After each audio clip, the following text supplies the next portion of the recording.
पुस्तक आहे, त्याच्यापैकी एक पुस्तक करावं. त्यानंतर इकॉनॉमिक्स असेल तर देसले सरांचं पुस्तक आहे, भूषण सरांचं पुस्तक आहे, त्यापैकी एक पुस्तक करावं. अशा पद्धतीने प्रत्येक सब्जेक्टसाठी एक स्टँडर्ड बुक करावं. आता कुठलाही टॉपिक आपण करतो तर किती स्टँडर्ड, किती चांगला झालाय तयारी आपली, हे आपल्याला कशा पद्धतीने कळू शकतं की एखादा टॉपिक झाला तर त्याच्यावर असणारे आधीच्या वर्षीचे प्रश्नपत्रिका, राज्यसेवेचे आधीच्या वर्षीचे आलेले प्रश्न हे आपण सोडवून बघितले पाहिजे. एखादा टॉपिक आपण तयारी केलाय म्हणजे नेमका काय केलाय, आपण नुसतं वाचतोय का योग्य दिशेने तयारी करतोय हे आपल्याला चेक करावं लागेल सुरुवातीला. कारण बऱ्याचदा असं होतं की आपण फक्त वाचत जातो आणि आपली जी तयारी असते ती परीक्षेच्या दृष्टिकोनातून नसते. तर ते आहे ते आपण आधीच्या वर्षीचे प्रश्न जेव्हा सोडवतो तेव्हा आपले प्रश्न बरेचसे बरोबर येतात, बरेचसे चुकतात. तर ते प्रश्न चुकलेले आहेत, ते प्रश्न का चुकतायत, आपण त्याच्यामध्ये वाचन केलं नाहीये का, आपण त्याच्यामध्ये जे वाचलेलं आहे ते आपल्या लक्षात येत नाही का, किंवा आपण त्यामध्ये जो अभ्यास केलेला आहे त्याच्यामध्ये आपल्याला दुसरी कन्सेप्ट आणि ती कन्सेप्ट याच्यामध्ये कन्फ्युजन आहे का, कशामुळे कोणत्या कारणामुळे आपला ऑप्शन चुकलेला आहे हे आपल्याला त्याच्यामध्ये कळतं की आपण जेव्हा प्रश्न सोडवतो. त्यामुळे सगळ्यात महत्वाचा कुठला घटक असेल मला वाटतं तर तो असेल प्रश्नपत्रिका सोडवणे. आणि प्रश्नपत्रिका स्पेसिफिकली मी सांगेन की आधी सुरुवातीला तयारी करताना आधीच्या वर्षीच्या असणाऱ्या प्रश्नपत्रिका आपण सोडवल्या पाहिजे आणि ते झाल्यानंतर मग आपण टेस्ट सिरीज कडे जाऊ शकतो. अशा पद्धतीने सर्वात महत्वाचं पहिलं प्रश्नपत्रिका, सिलेबस, दुसरी गोष्ट स्टँडर्ड बुक्स झाल्यानंतर प्रश्न सोडवणे, चुकलेले प्रश्न का चुकले हे बघून पुन्हा संदर्भ पुस्तक पुन्हा रिवाइज करणे. आणि आपले स्टँडर्ड बुक्स एकदा वाचून झाली की किती काळानंतर रिवाइज केली पाहिजे, किती वेळानंतर त्याची रिव्हिजन झाली पाहिजे, याच्यासाठी एक आपण कालावधी ठरवला पाहिजे, एक प्लॅनिंग ठरवलं पाहिजे, जेणेकरून एकदा आपलं एखादं पुस्तक वाचून झालं तर परीक्षा आपण जोपर्यंत उत्तीर्ण होत नाही तोपर्यंत आपल्याला त्यातला डेटा हा रिकलेक्ट करायचा असतो. त्यामुळे वारंवार त्या गोष्टीची रिव्हिजन करणे हे गरजेचं आहे.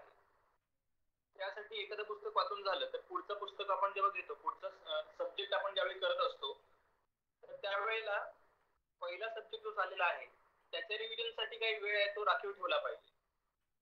तर हा एक महत्वाचा मुद्दा.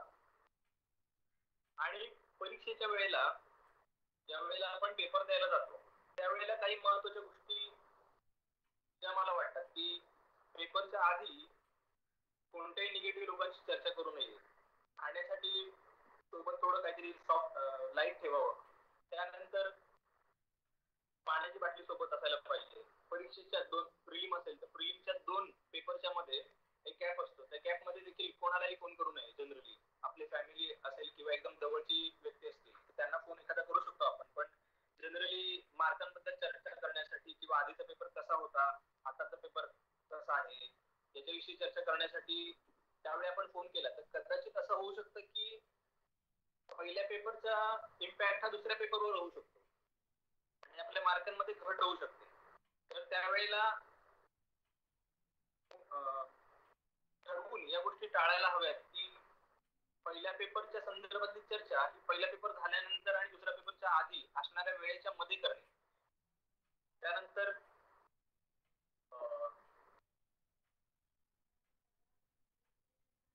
प्रिलिमचा पेपर झाला त्यानंतर काय असं बऱ्याचदा असतं. तर बऱ्याचदा असं होतं की प्रिलिमचा आपला स्कोर खूप चांगला आहे किंवा खूप कमी आहे, या दोनपैकी काहीतरी एक असतं, किंवा कट ऑफ गेल्या वर्षीचा जो होता त्याच्या आसपास आपला स्कोर आहे असं असू शकतं. तर मित्र हो, मला असं वाटतं की कधी ना कधी तुम्हाला मुख्य परीक्षा द्यायचीच आहे, त्यामुळे मुख्य परीक्षेसाठीची तयारी आहे ती आपल्याला करायला लागणार आहे. तर ती आतापासूनच केली पाहिजे. म्हणजे प्रिलिम दिली तर त्यानंतर लगेचच तुम्हाला वाटतं थोडा 1-2 दिवसाचा गॅप घेतल्यानंतर आपण मुख्य परीक्षेची तयारी करायला हवी. कारण कधी ना कधी तुम्हाला परीक्षा उत्तीर्ण व्हायचंच आहे आणि उत्तीर्ण व्हायचं असेल तर अभ्यास भरपूर करावा लागेल. त्यासाठी परीक्षा झाल्यावरती मुख्य परीक्षेची तयारी करावी लागेल. अजून एक प्रश्न असतो की सुरुवातीला आता नवीन विद्यार्थी तयारी करतायत तर सुरुवातीला प्रिलिमची तयारी करायची की मुख्य परीक्षेची तयारी करायची.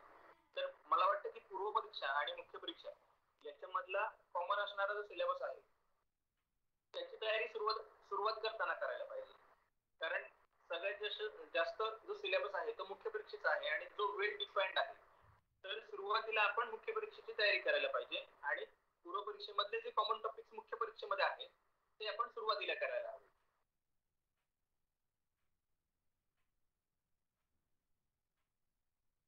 राज्यसेवेच्या मुलाखतीबद्दल त्यानंतरचा टप्पा असतो मुलाखतीचा. तर मुलाखतीमध्ये येणारे क्वेश्चन्स जनरली आपल्या बॅकग्राऊंड वरती, आपण ज्या रिजन मधून बिलॉंग करतो त्या रिजन वर असणारे क्वेश्चन्स आणि आपलं एज्युकेशनल बॅकग्राऊंड आणि त्यावेळी कंटेम्पररी असणारे विषय ते विचारले जातात. जसं मी रत्नागिरीत असल्यामुळे मला जैतापूर अणुऊर्जा प्रकल्पाबद्दल विचारलं होतं. असे काही प्रश्न आपल्याला येऊ शकतात. त्यानंतर विद्यार्थी मित्रांकडून आलेले काही क्वेश्चन्स आहेत ते मी आपल्याला सांगतो.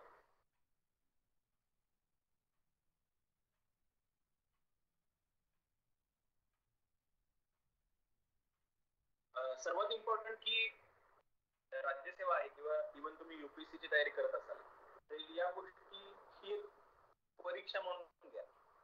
आपण जसं शाळेत किंवा कॉलेजला अभ्यास करतो आणि एक्झाम एखादं क्लिअर करण्यासाठी जसं हार्डवर्क करतो त्याच पद्धतीने पण कदाचित अधिक जास्त हार्डवर्क करण्याची गरज आहे या परीक्षांमध्ये. पण एक परीक्षा म्हणूनच घ्या या एक्झामला असं. म्हणजे बरेचदा असं होतं की काही मोटिवेशनल स्पीच असतात आणि आपण आपली पर्सनॅलिटी चेंज करायचा प्रयत्न करतो. तर मला वाटतं की जर आपण ओव्हरऑल जर टॉप्स ऐकले तर आपल्याला लक्षात येईल की एक परीक्षा म्हणून केवळ प्रश्नाचं उत्तर आणि मार्क वाढवण्यासाठी जर आपण तयारी केली तर आपण बरेचसे कन्फ्युजन आपले कमी होतात. आणि त्याच्यामुळे या परीक्षांना फक्त मार्क वाढवण्यासाठी म्हणजे मार्क मला जास्त कसे मिळतील या दृष्टिकोनातून आपण तयारी करायला हवी. दुसरी गोष्ट की माझं बॅकग्राऊंड काय आहे त्याच्यावरती म्हणजे मला मार्क कमी आहेत ग्रॅज्युएशनला किंवा मला खूप मार्क चांगले आहेत तर मी सहज पास होईल असा दृष्टिकोन असतो. मला खूप कमी आहेत म्हणून मी पास होणार नाही असा दृष्टिकोन असतो. या दोन्ही गोष्टी बऱ्यापैकी चुकीच्या आहेत असं मला वाटतं. कारण बीएससी असेल तरी पण त्या परीक्षेमध्ये तुमचा अभ्यास चांगला असेल तर तुम्ही उत्तीर्ण होऊ शकता. त्या बॅकग्राऊंड मध्ये तुम्हाला 95% असू दे ग्रॅज्युएशनला आणि 100% असू दे तरी ते त्याच्याशी एमपीएससीचं अभ्यासाचा तितकासा संबंध येत नाही. त्यामुळे आपल्या बॅकग्राऊंडचं तितकंच महत्व मला वाटत नाही या गोष्टी.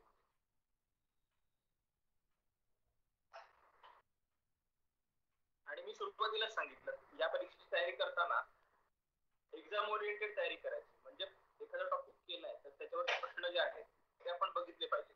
आपण जर प्रश्न बघत नसेल तर आपण कुठल्या दिशेने तयारी करतोय या गोष्टी आपल्याला कळणार नाही. त्यामुळे प्रश्न बघायला हवे. आपले प्रश्न सोडवल्यानंतर कुठले प्रश्न चुकतायत त्या टॉपिकची पुन्हा आपण रिव्हिजन केली पाहिजे. एवढंच. आता विद्यार्थी मित्रांनी त्यांना असणारे प्रश्न मला विचारावेत असं मला वाटतं.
हा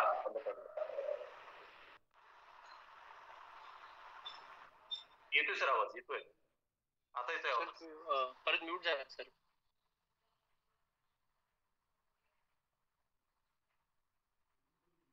रिमूव्ह द म्यूट. म्यूट आहे ते काढून टाका.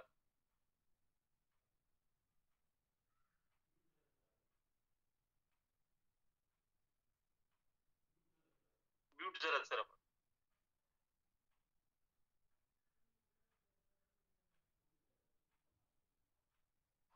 संकेत सर म्यूट आहात सर. मी स्वतःहून म्यूट केलाय प्रश्न विचारण्यासाठी. Okay okay. विद्यार्थ्यांनी.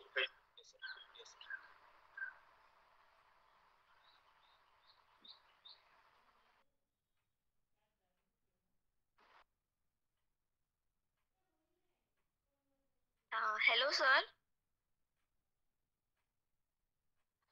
हा बोला. Good morning.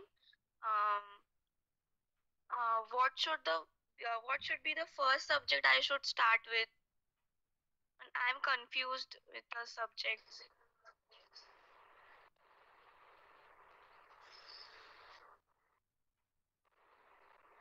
There is no such strategy for which subject you should start. You can start with subject like history or polity in the beginning, and you should continue with any subject.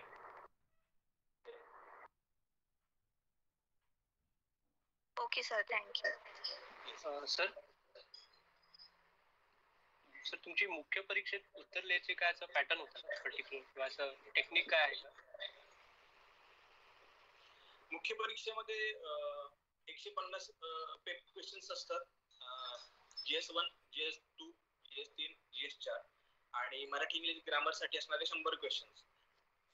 तर एक 700 MCQ सोडवायचे असतात. तर नक्कीच strategy ठरवायला लागते आणि हा सगळ्यात महत्त्वाचा प्रश्न आपण विचारलेला आहे असं मला वाटतं. कारण का की पहिली गोष्ट जे टॉपर्स येतात त्यांच्यामध्ये 150 पैकी 100 गुण, जास्तीत जास्त 100 ते 110 एवढेच गुण मिळतात जास्तीत जास्त. आतापर्यंत जर तुम्ही स्टॅटिस्टिक्स बघितलं, मार्कशीट बघितलं तर तुम्हाला कळेल 100 गुण मिळवणे हे खूप खूप चांगला स्कोर मानला जातो. याचा अर्थ काय होतो की आपल्याला 150 पैकी 200 क्वेश्चन बरोबर आणायचे नाही. तर मग कोणते क्वेश्चन बरोबर आणायचे आहेत?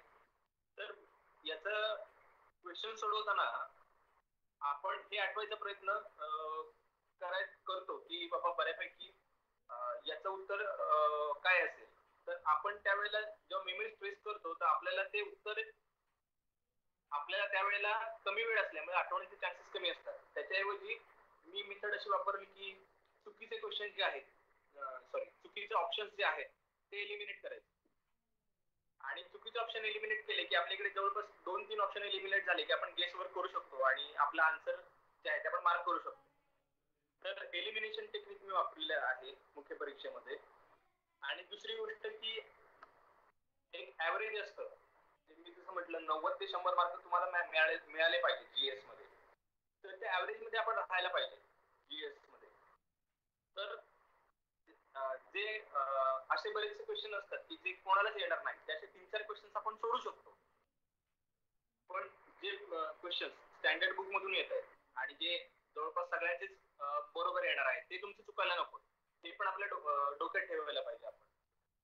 आणि दुसरी गोष्ट की एलिमिनेशन मेथड वापरली तर आपण लॉजिकल केस वरून बरेचसे उत्तर आपले बरोबर येऊ शकतात.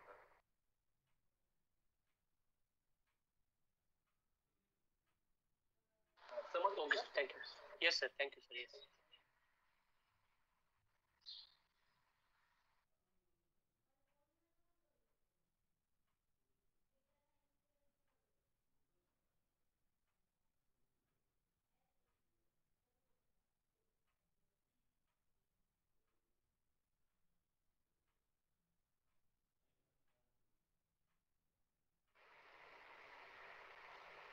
मगाशी आता जो प्रश्न विचारला की कुठल्या सब्जेक्टने सुरुवात करायला हवी, तर सुरुवातीला आपण कुठल्याही म्हणजे मी पॉलिटीने सुरुवात केली होती कारण मला तो सब्जेक्ट आवडत होता. तसं आपण असं काही स्पेसिफिक फॉर्म्युला नाही कुठला की आपण एखाद्या सब्जेक्टने सुरुवात करायला हवी. पण कुठलाही सब्जेक्ट सुरुवात करताना तुम्ही बेसिक टेक्स्टबुक पासून सुरुवात करा. म्हणजे 6वी ते 10वीची स्टेट बुकची पुस्तकं असतील किंवा 6वी ते 10वी एनसीईआरटीची पुस्तकं असतील. आपण जर बेसिक टेक्स्टबुकने सुरुवात केली, जी की स्टँडर्ड बुक्स आहेत बऱ्यापैकी, कुठलं पण बेसिक अंडरस्टँडिंग यायला सुरुवातीला आपल्याला आपली शाळेची पुस्तकं जी असतात ती महत्वाची आहेत.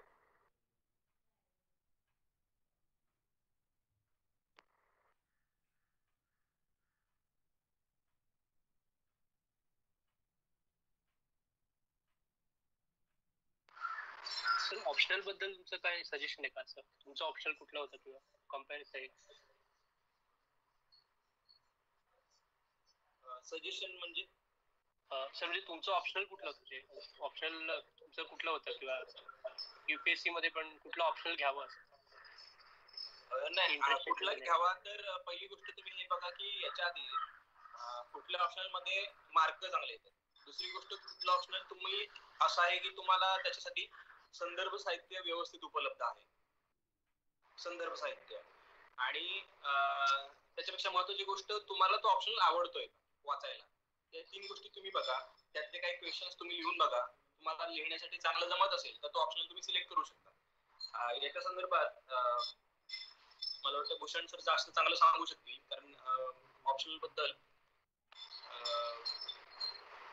त्यांनी बरेच टॉपर्सना मार्गदर्शन केलेलं आहे. Okay sir.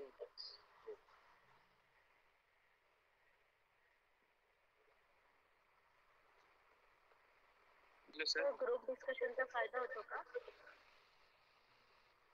हा आपण तयारी कुठे करताय म्हणजे लायब्ररी मध्ये करताय का घरी करताय? सध्या तरी सगळं बंद आहे तर घरीच. ओके मग बाकीच्या वेळेला लायब्ररी मध्ये करता का? हो सर. ओके. मला वाटतं की ग्रुप डिस्कशन करण्यासाठी आपण समोरची व्यक्ती आपल्या ज्या सोबत आहे त्या तेवढ्या तयारीच्या पाहिजे.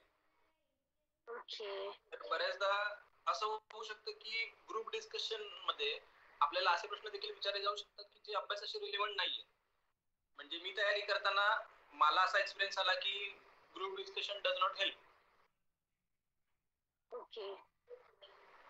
कधी कधी असं होऊ शकतं की तुला हा मॅप मधला ह्या देशाची राजधानी माहितीये का? साऊथ टू नॉर्थ लाव मग ते सांग आणि मग आपल्याला वाटतं की मला काहीच येत नाही.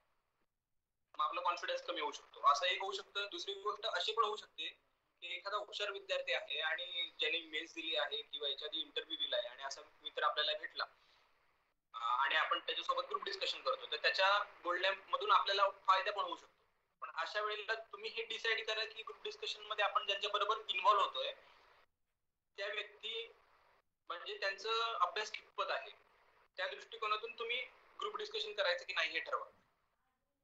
माझं सजेशन हे राहील की आपण स्वतःहून अभ्यास करू शकतो. ग्रुप डिस्कशन म्हणजे आपण आता भूषण सर वगैरे आहे तर सरांशी चर्चा केली तर जास्त बेटर आहे कुठल्या पण प्रश्नाबद्दल. त्याने वाईट प्रश्न विचारले तर आपण म्हणजे त्यांच्याकडून बरंच नॉलेज मिळू शकतं आपल्याला असं मला वाटतं. Okay sir. ओके.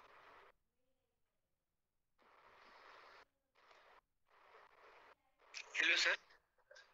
नमस्कार. सर माझा असा क्वेश्चन होता की मी आता फायनल इयर मध्ये आहे माझ्या डिग्रीच्या.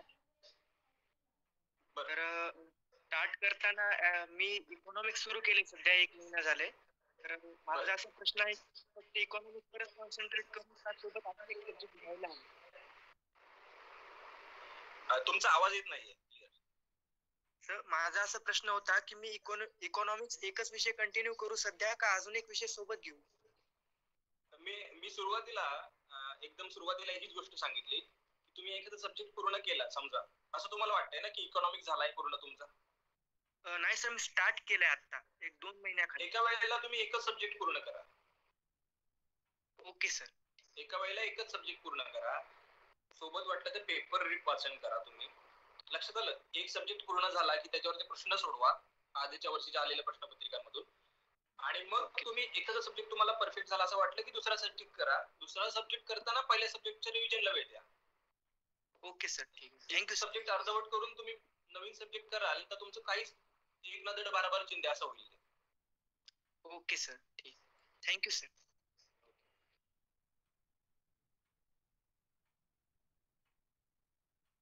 Hello sir. नमस्कार. सर माझं नाव अमित आहे सर. सर मला एक इकॉनॉमिक्स बद्दलच प्रश्न होता सर.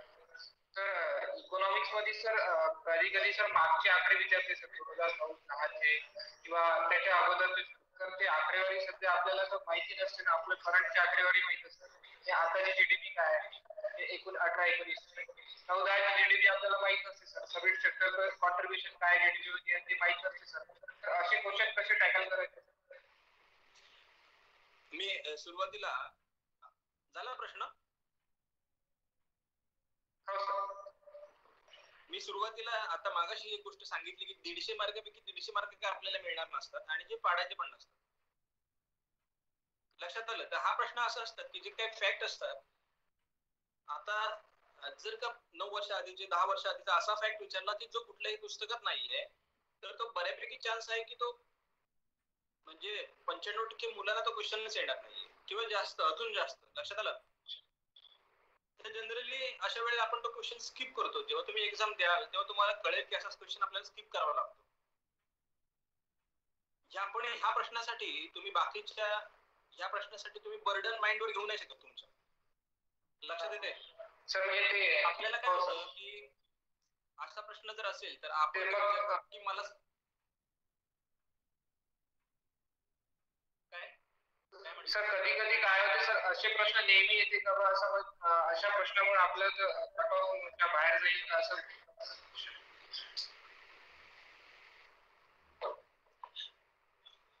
लक्षात घ्या, अशा प्रश्नांमुळे डाऊट येणं साहजिक आहे. पण अशा पद्धतीचे प्रश्न हे किती असतात? तर मला वाटतं 100 असतील तर त्याच्यामध्ये कदाचित 1 मॅक्सिमम 2 याच्यावरती ते असे प्रश्न नसतात. लक्षात आलं? आणि आकडेवारी कुठली पाठ करायची हे कळण्यासाठी सुरुवातीला मी पहिला क्वेश्चन जेव्हा मी सुरुवात केली तेव्हाच मी एक गोष्ट सांगितलेली आहे की आधीच्या वर्षीच्या प्रश्नपत्रिका याच्यासाठी बघायच्या कारण की कुठली आकडेवारी आपल्याला पाठ करायची. लक्षात येतंय? कारण असं होऊ शकतं की आपल्याला वाटू शकतं की सगळीच आकडेवारी महत्वाची. कारण जेव्हा आपण सुरुवात करतो तेव्हा आपण जवळपास सगळेच पाठ करत सुटतो. लक्षात आलं? तर सगळी आकडेवारी काही महत्वाची नसते आणि आपण जेव्हा प्रश्नपत्रिका बघतो तर आपल्याला कळतं की म्हणजे 10 आकडेवाऱ्या दिलेल्या आहेत, त्याच्यापैकी कदाचित एकच आकडेवारी महत्वाची असते. पण ह्याला रेफरन्स काय आहे की आधीच्या वर्षी आलेल्या प्रश्नपत्रिका.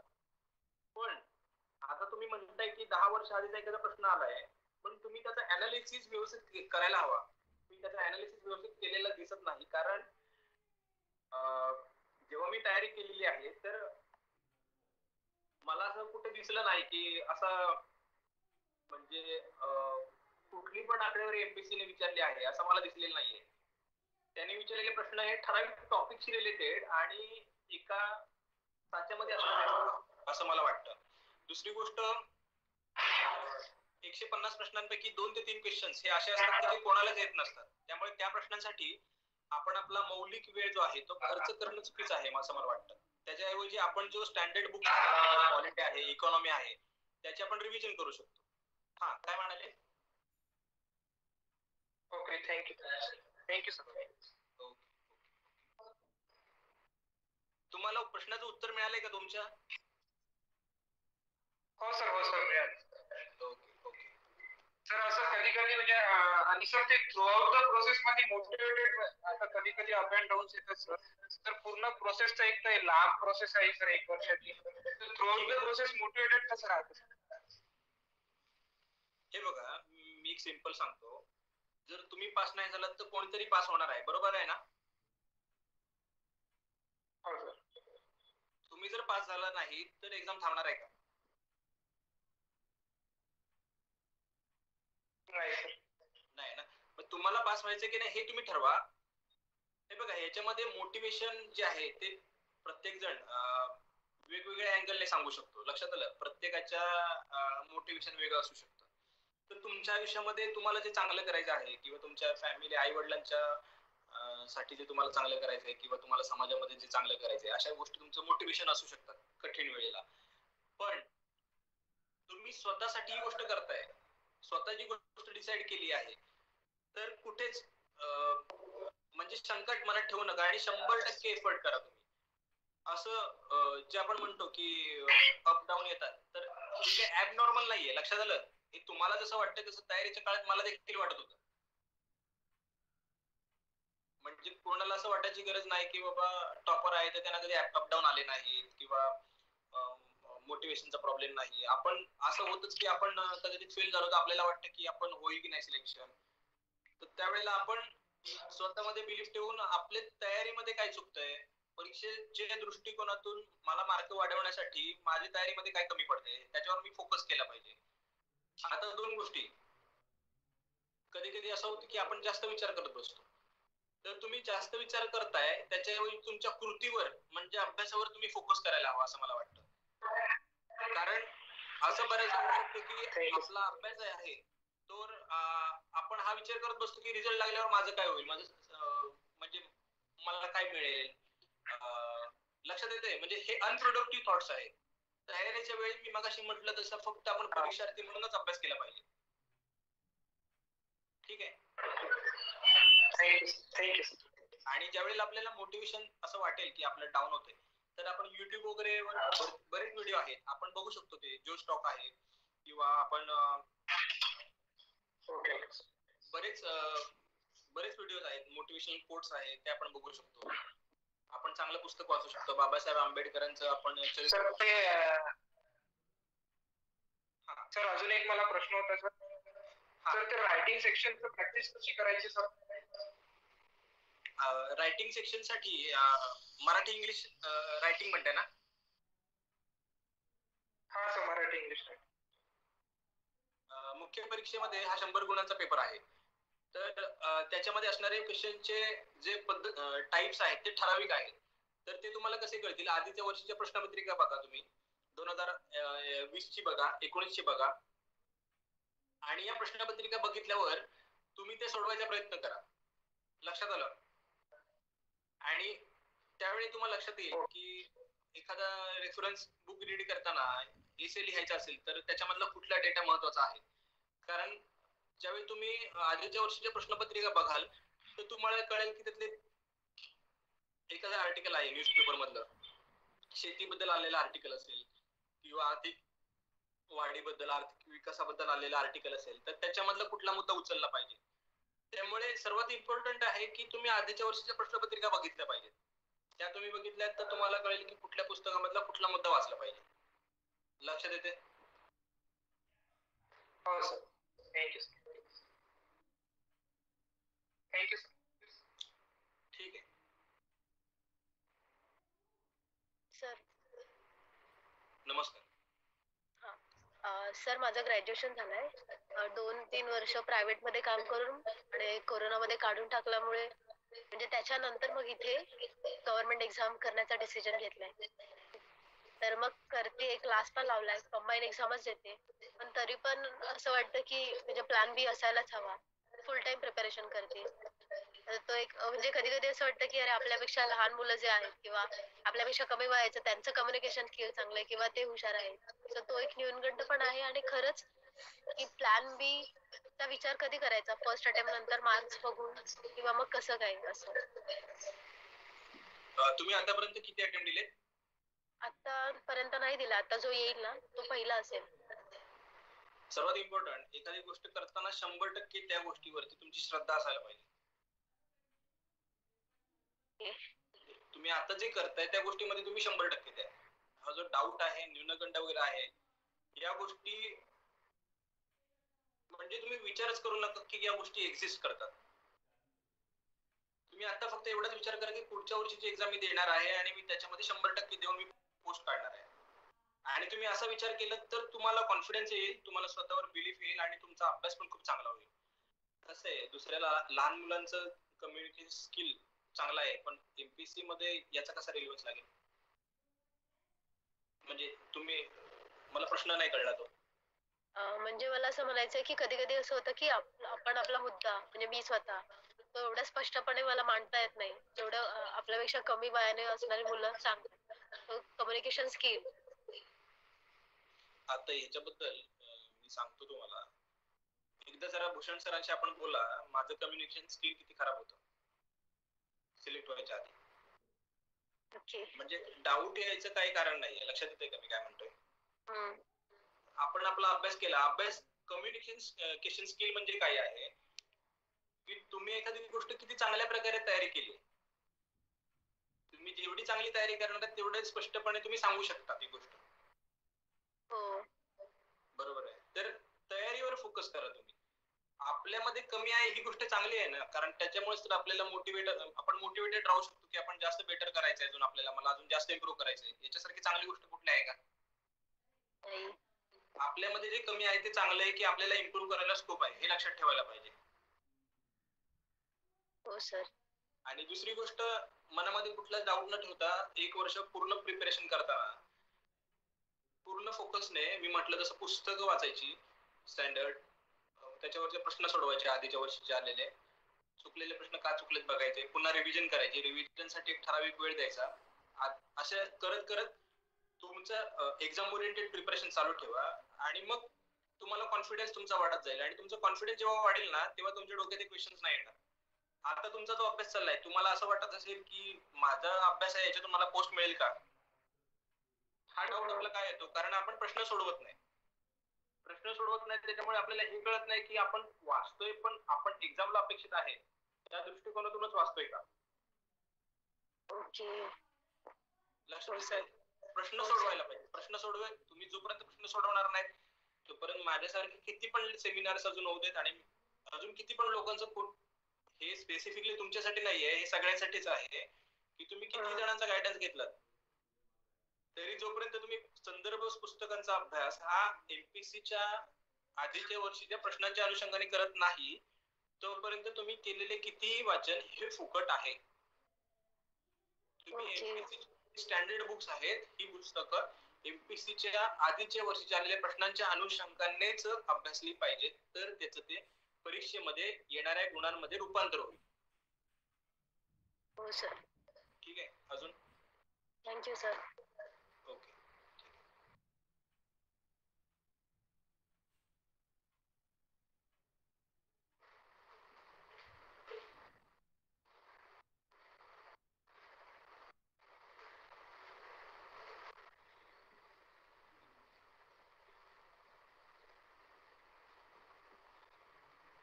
सर मी काय प्रश्न विचारू का? हो सर, हो सर. म्हणजे आता आपल्या मुलांच्या वतीनेच विचारतो, ही सगळी प्रक्रिया जी आहे स्पर्धा परीक्षेची प्रक्रिया, सर आपला व्हिडिओ चालू केला तरी चालेल सर. हो करतो, मी करतोय की या सगळ्या प्रक्रियेमध्ये आपण मोटिवेशन बद्दल बोललोच, म्हणजे मोटिवेटेड राहण्यामध्ये. तर मग ही जी प्रक्रिया आहे त्यात तुम्ही 17 मोटिवेट ठेवलं आहेत आपण बघितलंच, म्हणजे त्या प्रक्रियेमध्ये आणि डेव्हलप होत गेलात. तर त्यामुळे याबद्दल मला थोडं विचारायचं होतं की ही जी स्वतःचा विकास करायची प्रक्रिया आहे ती आवश्यक आहे का अनावश्यक आहे? समजा की म्हणजे का परीक्षा म्हणून बघितलं पाहिजे आणि स्वतःचा विकास ही दुसरी गोष्ट म्हणून बघितली पाहिजे, त्या दोन्ही गोष्टी एकत्र केल्या पाहिजे? नक्कीच सर. सर दोन्ही गोष्टी एकत्र होत असतात, कारण ज्या वेळेला आपण लायब्ररीमध्ये जातो, आपण 5 तास कंटिन्युअसली अभ्यास करतो, तर आपण त्याच्यामध्ये पॉलिटी वाचतो, त्याच्यामध्ये हक्कांबद्दलची वाचन करतो, आपण इकॉनॉमिक्स वाचन करतो, तर आपल्या आजूबाजूला घडणाऱ्या अर्थव्यवस्थेबद्दल, आपल्या आजूबाजूला घडणाऱ्या मानवी हक्कांच्या बद्दलच्या पॉलिसीज बद्दल आपल्याला जाणीव नक्कीच होत असते. त्यामुळे आपला व्यक्तिमत्वाचा विकास हा होतच असतो. आणि over the period of time आपण आपल्या ज्या चुका होत असतात त्याच इम्प्रूव्ह करत असतो. आपण लहान असताना आपल्याला बोलता येत नसतं, पण आपण इमिटेट करतो आपल्या आई वडिलांना. आपल्या आजूबाजूच्या घटना ज्या घडत असतात त्या आपण इमिटेट करून, म्हणजे अनुकरण करून शिकत असतो. त्यामुळे आपण जे असतो ते आपल्या समाजाचा प्रोडक्ट असतो. तर आपल्याला एका ठराविक वयानंतर कळतं की मला ही गोष्ट इम्प्रूव्ह केली पाहिजे. जसं प्रियांकाने मगाशी म्हटलं की मला कम्युनिकेशन स्किल इम्प्रूव्ह करायचं आहे, तर ही खूप चांगली गोष्ट आहे की आपल्याला एक कळतं की आपण ही गोष्ट इम्प्रूव्ह करायला पाहिजे. त्याच्यानंतर आपण त्या गोष्टीने दृष्टिकोनातून प्रयत्न करतो. मग आपण काय करू शकतो की मला कम्युनिकेशन स्किल इम्प्रूव्ह करायचं आहे, तर मी युट्यूबवर जाऊन व्हिडिओ बघितले, मी त्याच्याबद्दलची पुस्तकं वाचली आणि माझ्यामध्ये असणारे कुठल्या पॉईंटवर मला काम करायला पाहिजे, मग मी माझा स्पीच इम्प्रूव्ह करायला पाहिजे, मग मिरर समोर उभं राहून मी बोललं पाहिजे, मग माझा कुठल्या शब्दाचा उच्चार स्पष्ट झाला पाहिजे. या गोष्टी आपण इम्प्रूव्ह करत जातो. तर माझ्या तयारीच्या काळामध्ये या गोष्टी दोन्ही गोष्टी एकत्र झाल्या असं, किंवा मी करायचा स्पेसिफिकली प्रयत्न केला. आणि सर आपल्याला देखील आपण खूप जवळून बघितलेलं आहे की मी आपल्याला असणारे, म्हणजे इव्हन मला ज्या ज्या वेळेला डाऊट होते किंवा क्वेश्चन्स होते तर मी आपल्याला मेसेज केलेला आहे. तर आपल्याला प्रश्न पडले पाहिजे, आपल्याला वाटलं पाहिजे की माझ्यामध्ये एखादी गोष्ट कमी आहे, तरच आपण त्या गोष्टीसाठी प्रयत्न करू शकतो. आणि परीक्षेचा अभ्यास आणि स्वतःचा विकास, व्यक्तिमत्व विकास या दोन्ही गोष्टी एकत्र होत असतात. पण व्यक्तिमत्व विकास करायचा आहे म्हणून त्याच्यावरती खूप जास्त वेळ देणं चुकीचं आहे असं मला वाटतं. म्हणजे ही गोष्ट इंट्रोस्पेक्शन करून छोटी छोटी स्टेप बाय स्टेप एका वेळी एक गोष्ट अशी आपण इम्प्रूव्ह करू शकतो. पण असं होऊ शकत नाही की आपलं व्यक्तिमत्व आपण एकाच दिवसात चेंज केलं. तुम्ही कितीही लोकांचे स्पीच ऐका, तुम्ही कितीही लोकांचा गायडन्स घ्या, पण तुम्हाला चेंज करायचं असेल तर तुम्हाला हळूहळू एखादी गोष्ट चेंज करावी लागेल आणि जी कालांतराने होत जाते असं मला वाटतं. त्यामुळे दोन गोष्टी वेगळ्या नसून एकच आहेत सर. पण एमपीसीच्या दृष्टिकोनातून बघितलं तर तिला फक्त परीक्षा म्हणून बघितलं पाहिजे असं मला वाटतं. पण अभ्यास करताना आपल्या व्यक्तिमत्वामध्ये पॉझिटिव्ह चेंज करण्यासाठी आपण प्रयत्न केला पाहिजे. कारण सर आता फील्डवर असताना एक गोष्ट लक्षात येते की आपलं इंटरॅक्शन हे बऱ्यापैकी सामान्य लोकांशी होत असतं. तर पहिली गोष्ट आपण चांगला लिस्नर असलं पाहिजे. त्यांचा प्रश्न आपल्याला चांगला कळला पाहिजे. त्यानंतर दुसरी गोष्ट की आपण त्याच्यावर असणारं सोल्युशन त्यांना सिंपल भाषेमध्ये समजावून सांगू शकलो पाहिजे. तर पहिले लिस्नर, दुसरं समजावून सांगणे आणि तिसरी गोष्ट आपल्या स्टाफला त्या माणसाला हेल्प करण्यासाठी आपण कम्युनिकेट करणे. त्यामुळे स्टाफशी पण आपण त्या गोष्टी कम्युनिकेट करू शकलो पाहिजे. म्हणजे या तिन्ही गोष्टी महत्वाच्या असतात. तर व्यक्तिमत्व विकास हा देखील महत्वाचा आहे आणि परीक्षेचा अभ्यास हा देखील महत्वाचा आहे. पण कुठल्या पण म्हणजे परीक्षेचा अभ्यास करताना ह्या गोष्टीपैकी व्यक्तिमत्व विकासासाठी पुस्तकात वाचत बसलो दिवसभर असं करणं चुकीचं आहे. मी स्पष्टपणे सांगेन. मला वाटतं परीक्षेच्या दृष्टिकोनातूनच अभ्यास जास्त केला पाहिजे. असं खूप खूप छान बरोबर जास्त सांगितलं. परीक्षेचा अभ्यास दृष्टिकोन ठेवणं आवश्यक आहे आणि त्याच वेळी पॅरलली आणि शेवटी गोष्ट कुठल्याप्रमाणे तुम्ही की व्यक्तिगत विकास कायम करण्याची प्रक्रिया आहे आणि ती चालूच राहते. आणि बरोबर आहे, म्हणजे एकदम परफेक्ट तुम्ही आता सांगितलं त्याबद्दल धन्यवाद. आणि या सगळ्या प्रक्रियेमध्ये म्हणजे स्वतःच्या नोट्स काढल्या होत्या तुम्ही, नोट्स काढण्याचं महत्व आहे. सर राज्यसेवेमध्ये मुख्यतः नोट्स काढायच्या आहेत. तर सुरुवातीला आपण प्रश्नपत्रिका बघितल्या की पुस्तकामधला कुठला डेटा महत्वाचा आहे हे आपल्याला कळतं. तर आपण त्याला सुरुवातीला अंडरलाईन करू शकतो सर. कधी कधी कसं असतं की रिव्हिजन करताना नंतर मायक्रो नोट्स काढल्या पाहिजेत शेवटी.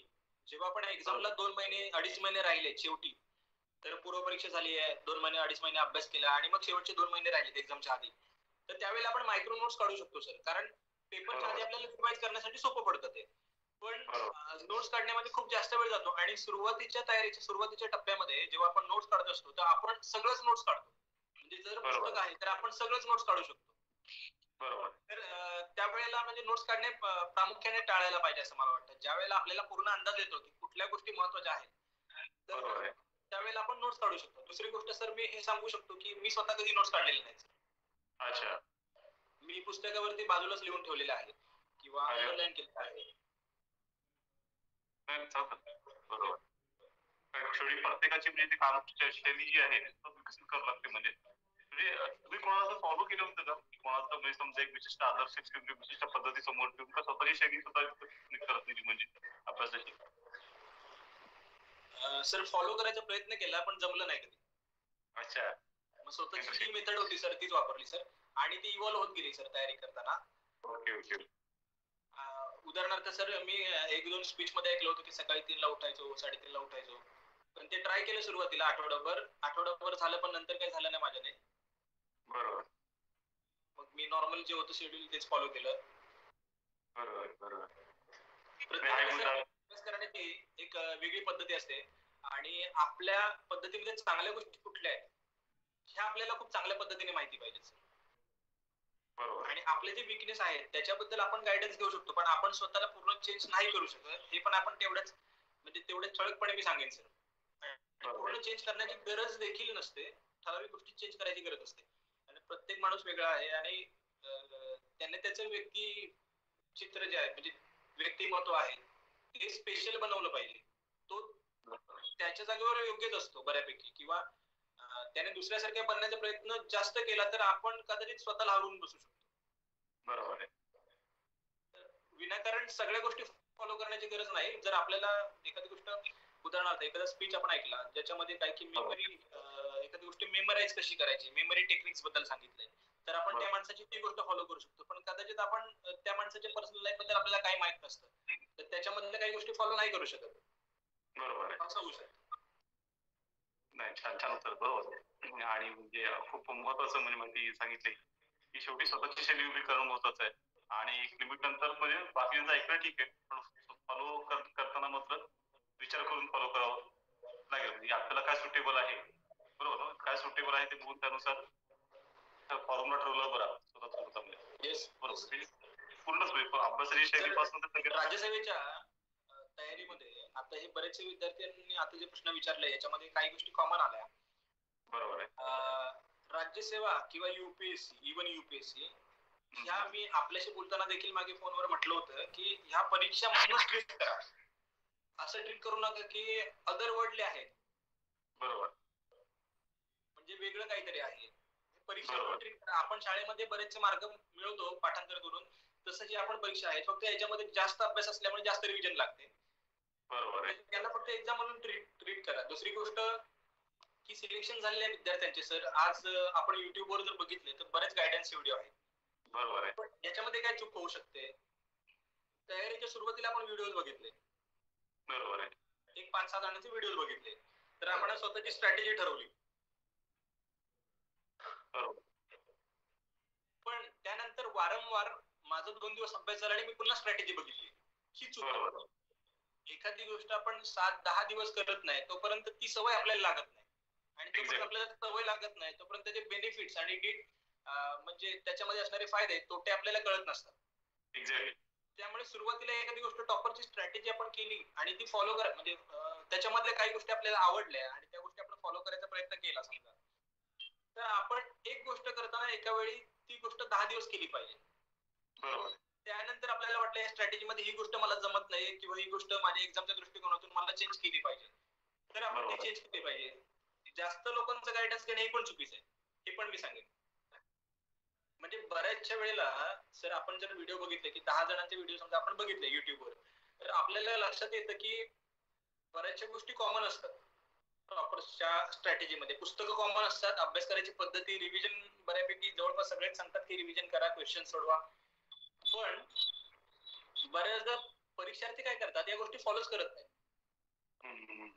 असं होतं की मी एकाचा गायडन्स घेतला आणि मग मला ते जमलं नाही, मग अजून कोणाचा तरी स्पीच ऐकला, त्याला जाऊन भेटलो आणि मग आपल्याकडून ती गोष्ट स्ट्रॅटेजी फॉलो होत नाही. तर अशामुळे काय होतं, आपला वेळ पण मौल्यवान वेळ पण म्हणजे खर्चिक पडतो आणि आपल्या एक्झामच्या तयारीमध्ये देखील इम्प्रुव्हमेंट होत नाही. तर ही गोष्ट म्हणजे आपण टाळू शकतो. बरोबर. नाही, हा एकदम बरोबर पॉईंट म्हटलं. बऱ्याच जणांची सवय असते, बऱ्याच जणांना भेटायचं की हल्ली तर काय झालं की त्या अर्थाने बघितलं तर माहितीचं भरपूर म्हणजे पूर आलाय. त्यात हा तो गुंत वाढायची शक्यता जास्त वाढली आहे की म्हणजे हा म्हणतो ते म्हणतो, मग त्याचं तसं आहे. त्यात काय होतं, मूळ अभ्यास आणि मूळ आपले हे पत्र राहून म्हणजे वेगळ्याच गोष्टींमध्ये अडकून शकतो मध्ये. तो एक मुद्दा बरोबर आहे मला. त्यामुळे मग म्हणजे असं हे 1 to 1 आपलं जे कम्युनिकेशन झालं आहे ते जास्त म्हणजे इन्साइटफुल. कारण शेवटी कसं आहे की नुसतं बोलणं एक एक हे असते म्हणजे, पण हे जे म्हणजे इन्साइट जे मिळणं ते जास्त महत्वाचे आहे असं मला वाटतं. म्हणजे कारण शेवटी प्रक्रिया आहे अभ्यास म्हणजे, आणि प्रक्रियेत जात शिरणं ठीक आहे, खूप आहे, पण ते जाताना ज्या काही अडचणी येतात मध्ये की डगर म्हणतात राहत, डगर म्हणजे भाग येतो ज्यातनं म्हणजे क्रॉस करताना कठीण वाटतं. त्यामुळे म्हणजे संकेत आपल्याला जे सांगितलंय, आय होप तुम्हाला सगळ्यांना ते महत्वाचं म्हणजे ठरेल. आणि म्हणजे अशा आहे की म्हणजे कुठलेही पुढचे क्वेश्चन काही जातील तर म्हणजे सर आपल्याला गायडन्स करतेच म्हणे. मुलांपैकी कोणाचा काही प्रश्न आहे का पुन्हा एकदा की करून देतील? सर माझा नंबर जरी दिला विद्यार्थ्यांना तरी चालेल, कोणाला काही प्रश्न असतील तर माझा नंबर दिला तरी चालेल सर. हो चालेल, मी देऊन ठेवतो. विद्यार्थ्यांनी प्रश्न कधी विचारायला पाहिजेत, तर आता तुम्ही विचारा मला प्रश्न, पण तुमचा अभ्यास करताना समजा एखादा प्रश्न पडला तर आपण मला मेसेज करू शकता त्या गोष्टी, किंवा सरांना मेसेज करू शकता, कारण तुमचे जे प्रश्न असतात ते जास्त करून तुमचा अभ्यास करताना तुम्हाला पडत असतात. आता अचानक आपण 1 तास समोर बसलोय तर कदाचित असं होऊ शकतं की तुम्हाला आता तो प्रश्न नाही आठवणार, पण तुम्ही जेव्हा अभ्यास कराल त्यावेळी तुम्हाला लक्षात येईल की मला हा प्रश्न आहे, त्यावेळेला तुम्ही सरांना मेसेज करा किंवा मला मेसेज करा. तर ही गोष्ट माझी आहे म्हणजे सूचना की त्या वेळेला तो प्रश्न विचारला पाहिजे तयारी करताना. बरोबर बरोबर. नाही बरोबर, मेसेज आयडिया सांगते, बेस्ट आयडिया म्हणजे. आणि त्यामुळे म्हणजे सरांना पुन्हा म्हणजे आता पुन्हा लॉ ऑर्डर हा मुद्दा आहे, त्यामुळे म्हणजे अगदीच क्रुशियल मुद्दा आहे. आपण त्यात फारसा वेळ घेणार नाही, पण सर तुम्ही येत राहा आणि गायडन्स करत राहिला तर मुलांना म्हणजे फायदा होईल याची मला नक्की खात्री आहे. म्हणजे सर कोणाला काही प्रश्न आहे का एकदा विचारा. हा, प्रश्न आहे काही?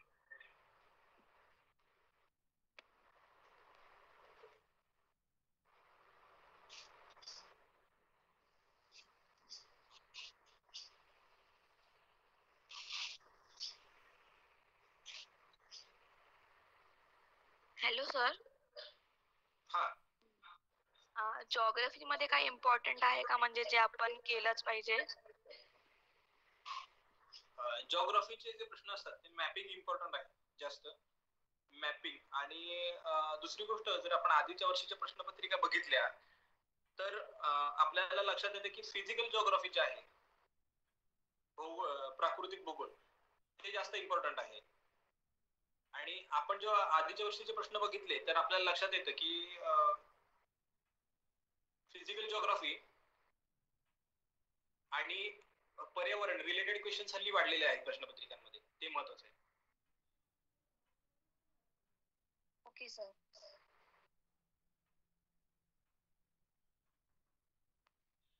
Hello sir. नमस्कार. सर म्हणजे मला एक क्वेश्चन होता की एसे रायटिंगची प्रॅक्टिस कशी करावी?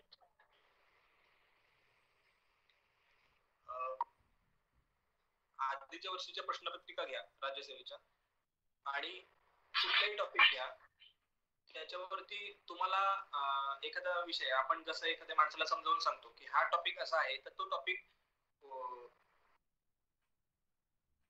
म्हणजे त्या टॉपिक बद्दल असणारे तुमचे विचार हे तुम्ही एका मुद्दे असे लिहून काढा. मुद्दे एक 15-20 मुद्दे तुमचे तयार होतील, आणि वेगवेगळे पॅराग्राफ मध्ये तुमचे ते कोहेरेंटली ते मुद्दे तुम्ही लिहा, आणि मग ते तुम्ही चेक करून घ्या सरांकडून, किंवा म्हणजे कोणी तुम्हाला मार्गदर्शन करणार असेल त्याच्याकडून. अशा पद्धतीने तुम्ही तयारी करू शकता. कुठल्याही आधीच्या वर्षीचे प्रश्नपत्रिकांमधले टॉपिक्स घ्या आणि त्याच्यावर तुम्ही निबंध लिहा. निबंध म्हणजे नेमकं काय आहे, तर कुठला पण विषय चांगल्या प्रकारे समजावून सांगणे की हा टॉपिक नेमका काय आहे. आणि उदाहरणार्थ जेंडर एम्पॉवरमेंट असा टॉपिक असेल, स्त्रियांचं सबलीकरण, तर तुम्ही हिस्टॉरिकल रेफरन्स देऊ शकता त्या गोष्टीमध्ये. मैत्रेयी, लोपामुद्रा या प्राचीन काळामध्ये महिला होत्या ज्यांना शिक्षणाचा देखील अधिकार होता, पण काही शतकांआधी तो अधिकार महिलांकडून हिरावून घेण्यात आला.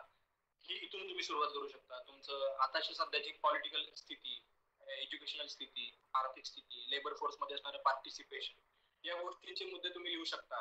आणि तो टॉपिक जेंडर एम्पॉवरमेंट काय इम्पॉर्टंट आहे, त्याच्यामध्ये असणारे लॅक्युनेस काय आहेत, म्हणजे कुठे महिला अजून पण मागे आहेत, म्हणजे हॅरेसमेंट ऍट वर्क प्लेस असेल, किंवा निर्भया प्रकरण झालेलं असेल, safety of women at public places असेल, त्या गोष्टी तुम्ही लिहू शकता. आणि मग ह्याच्यावर उपाय काय करता येतील, अशा हे सगळे थॉट्स तुमचे जे आहेत ते तुम्हाला पण येत असणार, बरोबर? तर हे थॉट्स तुम्ही कोहेरेंटली लिहिणे, सिम्पल लँग्वेज मध्ये लिहिणे, हे महत्वाचं आहे एसे मध्ये. तर थँक्यू सर. सर, हा हा म्हणजे बऱ्याच टॉपर्सच्या व्हिडिओ मध्ये ते म्हणतात की 12 तास वगैरे अभ्यास करायचा, पण मग आता मी स्वतः करते तर जास्तीत जास्त 6 तासच होतोय सध्या. तर मग तुमचा डेली किती व्हायचा, आणि 15 दिवसातून एक ब्रेक घेतला तर मग म्हणजे ते बरोबर आहे ना? 100% 15 दिवसामधून ब्रेक घेतला पाहिजे. मी घेतलेला आहे स्वतः. दुसरी गोष्ट की 6 तास, मी पण 6 ते 8 तास, जनरली 6 ते 8 तासाच्या मध्ये करायचो अभ्यास. प्रत्येकाचा अभ्यास करण्याची क्षमता वेगळी आहे. तुम्ही हे बघा की तासांपेक्षा तुम्ही सिलेबस मधले किती टॉपिक कव्हर केले. या ठिकाणी मी दुसरं हे सांगेन की तासांचा प्रश्न आपण विचारला तर जनरली हा कॉमन क्वेश्चन आहे, सगळ्यांचाच क्वेश्चन असतो. तर सिलेबस मध्ये समजा 10 टॉपिक आहेत, तर मी ठरवलं आजच्या दिवसामध्ये मला 2 टॉपिक कव्हर करायचे, आणि मी at the end of day मी 2 टॉपिक कव्हर केले, तर माझा कॉन्फिडन्स वाढणार आहे, बरोबर? दुसरी गोष्ट, मी ठरवलं की आज मला 10 टॉपिक कव्हर करायचे, सिलेबस मध्ये 10 टॉपिक आहेत आणि मला 10च्या 10 कव्हर करायचे, आणि माझं 3च कव्हर झाले, तर माझा कॉन्फिडन्स लो होणार आहे. का? कारण माझं टार्गेट पूर्ण झालं नाहीये. लक्षात येते? तर हा, ह्याच्यामध्ये फरक काय की पहिला स्टुडंट त्याने काय केलंय की 2च टॉपिक ठरवले, पण त्याने ते पूर्ण केले, पण त्याचा कॉन्फिडन्स वाढणार आहे. आणि दुसरा टॉपिक स्टुडंट आहे, त्याने 2 पेक्षा 1 जास्त टॉपिक कव्हर केलाय, पण त्याचा कॉन्फिडन्स कमी होणार आहे. का? कारण त्याचं टार्गेट पूर्ण नाही झालंय. तर तुमच्या प्लॅनिंग मध्ये नेहमी हे लक्षात ठेवा की तुमचा 6 तास अभ्यास तुम्ही करताय, किंवा 8 तास करताय, किंवा इव्हन 12 तास करताय, तुम्हाला सिलेबस कव्हर करण्यासाठी तुम्हाला एक प्लॅन ठरवा. नेहमी तुमचे 2 टॉपिक कव्हर करायचे का, 3 टॉपिक कव्हर करायचे का, हे तुम्ही ठरवा. आणि तुमचा अभ्यास टॉपिक कव्हर झाल्यावरती प्रश्न सोडवून तुमचा अभ्यास किती क्वालिटी झाला हे महत्वाचं आहे. हे बघू नका की दुसरा एखादा जण माणूस 12 तास करतोय. आता मी हे सांगू शकतो की बऱ्याच जणांनी 12 तास पण केला असेल, ही पण रिअलिटी आहे. आणि एक्झामच्या आधी नक्कीच 10-12 तास अभ्यास होतो एक्झामच्या आधीचा महिनाभर. कारण त्यावेळी आपण त्या इंटेन्सिटी मध्ये असतो की परीक्षा द्यायची आहे आणि आता मला म्हणजे त्यासाठी मी 2 वर्ष मेहनत केली आहे, तो वेळ आता आलाय. त्याच्यामुळे आपण त्या काळामध्ये जास्त अभ्यास करतो. पण ऑन अन ॲव्हरेज नॉर्मली आपण एक 6 तास, 7 तास, 8 तास हा अभ्यास एवढा केला तरी आपण चांगल्या प्रकारे सिलेबस आपला कव्हर करू शकतो. एक सर महत्वाची गोष्ट सांगायची राहिली ती म्हणजे कन्सिस्टन्सी. तुम्ही 6 तास 7 तास करताय अभ्यास ठीक आहे, पण तो तुम्ही रेग्युलरली करा. म्हणजे असं करू नका की एक दिवस 6 तास अभ्यास केला, एक दिवस 12 तास केला, एक दिवस 2 तास केला, असा अभ्यास होत असेल तर आपल्याला ते हॅबिट लागत नाही. हॅबिट न लागल्यामुळे आपल्याला तो कॉन्फिडन्स येत नाही की मी एखादी गोष्ट कव्हर करू शकतो, कव्हर करू शकत नाही. तर एक कन्सिस्टन्सी राहू दे. 6 तास आहे तर 6 तासाचे 7 तास करा, 8 तास करा. तुम्हाला त्याच्यावर जात नसेल तर तुम्ही तेवढं कॉन्स्टंट ठेवा 6 तास. पण त्याच्या खाली येऊ नका. लक्षात येतंय? Okay sir. आणि सर म्हणजे कंबाईन मध्ये सर्व म्हणतात की न्यूजपेपर डेली वाचायची गरज नाहीये. पृथ्वीची परिक्रमा वगैरे वाचावी. तर मग ते ठीक आहे का? हो ठीक आहे ते. कारण परिक्रमा वाचलं तरी चालू शकतं. एखादं कुठलं पण मॅगझिन वाचा. परिक्रमा एक आहे, बरीच मॅगझिन आहेत. तुम्ही परिक्रमा करत असाल तर ठीक आहे, परिक्रमा करा. आणि एक मॅगझिन पुरेसं आहे. पण ते एक मॅगझिन परफेक्ट करा तुम्ही. पेपर न वाचणे आणि न वाचण्याच्या मध्ये फरक असा असतो की पेपर मध्ये जे म्हणजे जे एडिटोरियल्स असतात त्याच्यामध्ये एक विचारवंत म्हणजे 2-3 अप्रोच दिलेले असतात. त्याच्यामुळे तुमची थॉट प्रोसेस डेव्हलप होते. आणि मॅगझिन जे असतात त्याच्यामध्ये कसं असतं की एक फॅक्ट दिलेले असतात. त्याच्यामध्ये कुठलाही म्हणजे कुठलाही अप्रोच दिलेला नसतो. त्यामुळे मंथ एंडला तुम्ही जेव्हा ते रीड करता तुम्ही सगळा डेटा एकदम कन्झ्युम करायच्या अप्रोच मध्ये असता, तयारीत असता. तर त्याच्याऐवजी रेग्युलरली आपण न्यूजपेपर रीड करतो तर आपलं थॉट प्रोसेस तेवढी डेव्हलप होऊ शकते, जे की आपल्याला एसेला कामाला येऊ शकतं असं मला वाटतं. आता मी असं म्हणतोय म्हणजे हेच करून होईल का एसे, तर नाही, तसं काय नाहीये. म्हणजे मॅगझिन वाचून देखील एसे ची तयारी होऊ शकते. त्याच्यामधले मुद्दे महत्त्वाचे आपण काढू शकतो, ते देखील करू शकतो. त्यामुळे तुम्ही परिक्रमा म्हणजे वाचलं तर बेस्ट न्यूजपेपर रेडी. न्यूजपेपर वाचलं तर चांगलं होईल असं मला वाटतं. पण नाही वाचलं, न वाचता पण बरेच जण टॉपर होतात. म्हणजे असं काही नाही की वाचलंच पाहिजे असं कंपल्शन नाही, पण बेटर आहे पर्सनॅलिटी डेव्हलपमेंट साठी असेल किंवा तुमच्या ओव्हरऑल नॉलेज साठी असेल, तुमची थॉट प्रोसेस असेल, रायटिंग स्किल साठी हेल्प होते. कारण न्यूजपेपर मध्ये स्पेसिफिकली संपादकीय पेजेस जे असतात त्याच्यामध्ये चांगली लेखनशैली चांगली आपल्याला बघायला मिळते. तिरकस कसं लिहितात किंवा विनोदी कसं लिहितात हे आपल्याला त्याच्यामध्ये कळतं, जे आपल्याला एसे मध्ये कामाला येतं असं मला वाटतं. ओके. आणि सर एक शेवटचा प्रश्न आता. म्हणजे मी असं वीकली प्लॅन केलाय, वीकली स्टडी प्लॅन, आणि त्याच्यामध्ये डेली असं केलंय की इकॉनॉमिक्सचं आत्ताच सुरुवात केली. तर इकॉनॉमिक्सचे 2 न्यू चॅप्टर जसं की मायक्रो आणि मॅक्रो इकॉनॉमी किंवा लोकसंख्या, आम्ही एक अगोदरचा चॅप्टर रिव्हिजन, आणि त्याचबरोबर सीसॅटचे 2 हे व्हिडिओ, प्रॅक्टिस व्हिडिओ, न्यूजपेपर आणि क्वेश्चन पेपर अनालिसिस. सो हे डेली टार्गेट बरोबर आहे की कमी आहे, जास्त आहे? मी मगाशी गोष्टी जी सांगितली तीच रिपीट करतो. जे आपण किती तासांचा प्रश्न जो आपण विचारला, हे तुम्ही ठेवलंय ना टार्गेट, हे तुम्ही कम्प्लीट करा. लक्षात येते? हे टार्गेट बरोबर आहे, हे तुम्ही रेग्युलरली फॉलो करा. तुमचा कॉन्फिडन्स लेवल वाढत जाईल. तुम्हाला कॉन्फिडन्स फक्त तुमच्या डेली टार्गेटच्या अचिव्हमेंटने येईल. लक्षात येते? किंवा वीकली प्लॅनच्या अचिव्हमेंटने. हे तुम्ही टार्गेट ठेवलंय हे तुम्ही पूर्ण करत राहा, एक्झिक्यूट करा. आणि असं डोक्यात आणू नका की हे कमी आहे का जास्त आहे. तुमचं जे आहे त्याच्यानुसार तुमचं सिलेबस कम्प्लीट होणार आहे. पहिला प्रश्न, तुमचा सिलेबस कम्प्लीट होणार आहे. तुमचे प्रश्न सोडून होणार आहे. तुमची सीसीएसची तयारी होणार आहे. हे सगळ्यांची उत्तर येस आहेत, बरोबर. तर याच्यामुळे तुमची तयारी होणार आहे ना परीक्षेच्या दृष्टिकोनातून, म्हणजे तुमचा प्लॅन बरोबर आहे. Okay sir.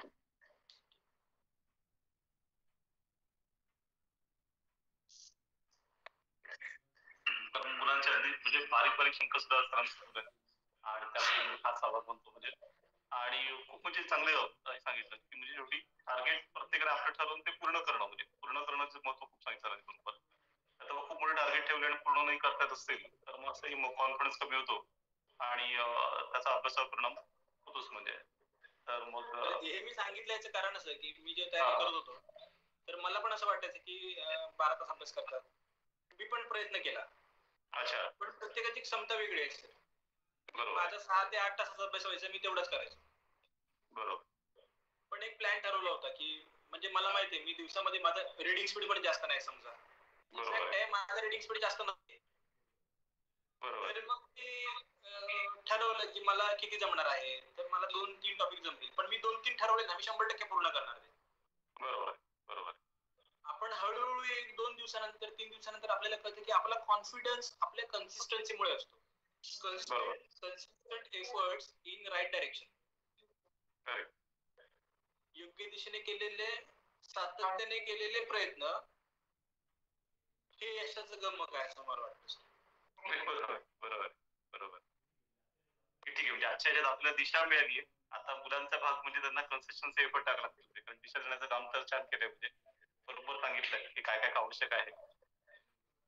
आता एफर्ट टाकणं मग तो मुलांच्या हातामध्ये आहे ते तारच म्हणजे चांगलं आहे.